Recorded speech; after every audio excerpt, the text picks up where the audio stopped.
Hey everyone, welcome back to the channel. I want to talk about Target. And it's been in the news lately, and I've seen some news reports and reposts about the boycott and the CEO's salary being cut. This is completely inaccurate. First off, the CEO's salary is not cut due to DEI or the boycott. And I want to take a look at the decline in sales, stock price, and figure out if the boycott has actually worked. So the first question I want to answer is why Target stock is falling in the first place. So here's what we know, not what we think. As of April 2025, Target has seen 10 straight weeks of declining foot traffic. That's not just random. It's a business trend that we've noticed around multiple retailers.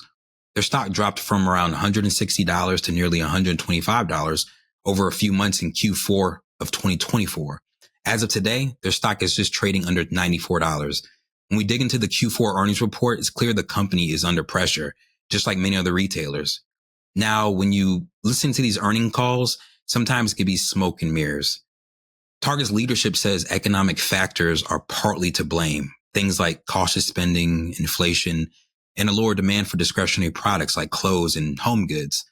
We will see more of this given the state of uncertainty within our economy. So let's peel back the onion a bit and look at the bigger picture, specifically the DEI and the boycott. Over the past few years, Target made public moves to support diversity, equity, and inclusion, particularly through LGBTQ merchandise and pride-themed displays. They weren't alone. Plenty of other companies were doing this as well.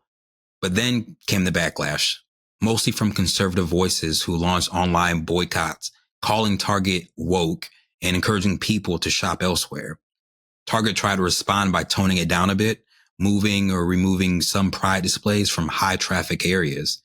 There are some folks that felt that Target went a little too far with the pride agenda, but as we all know, you can't please everyone. Now the company is catching it from both sides.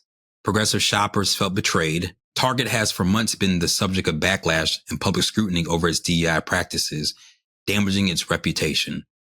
They have seen foot traffic drop and its stock price plummet in the past few months after they announced it had aligned with President Donald Trump's call for companies to abandon their diversity, equity, and inclusion efforts. There were a multitude of companies that fell in line right after Target. Target was once a full-throated supporter of racial and social justice, supporting Black employees and promoting Black-owned businesses. Target CEO Brian Cornell recently met with civil rights leader Al Sharpton to discuss the ongoing backlash. And while Sharpton called it very constructive, Target has not addressed the conversation, nor has this chain defended itself over its DEI rollbacks. Can we directly attribute Target's traffic and stock price to the boycott? Now, I do think it does have a significant factor, but we'll know more in the next earning call later this month. Now, what I will tell you is this. The DEI rollback and the boycott has nothing to do with the CEO's current compensation package, nor was it ever affected. There are several news outlets such as Black Enterprise, ATL Blackstar, and Star Tribune claiming such, and it seems they're getting all their information from one source, which is the Minnesota Star Tribune. So I want to break this down. According to proxy statements filed to the SEC, in 2024, Target CEO earned $20.4 million. In 2023, he earned $19.2 million. And in 2022, he earned $17.6 million. Some folks saw this article stating that his pay was slashed in half from his 2020 earnings, which again is simply not the case. In 2020, he made $19.2 million, not some $77 million that has been reported. People saw this headline and immediately connected it to the DEI backlash. But here's the truth that most headlines don't explain or may not even know. CEO compensation does not work like that.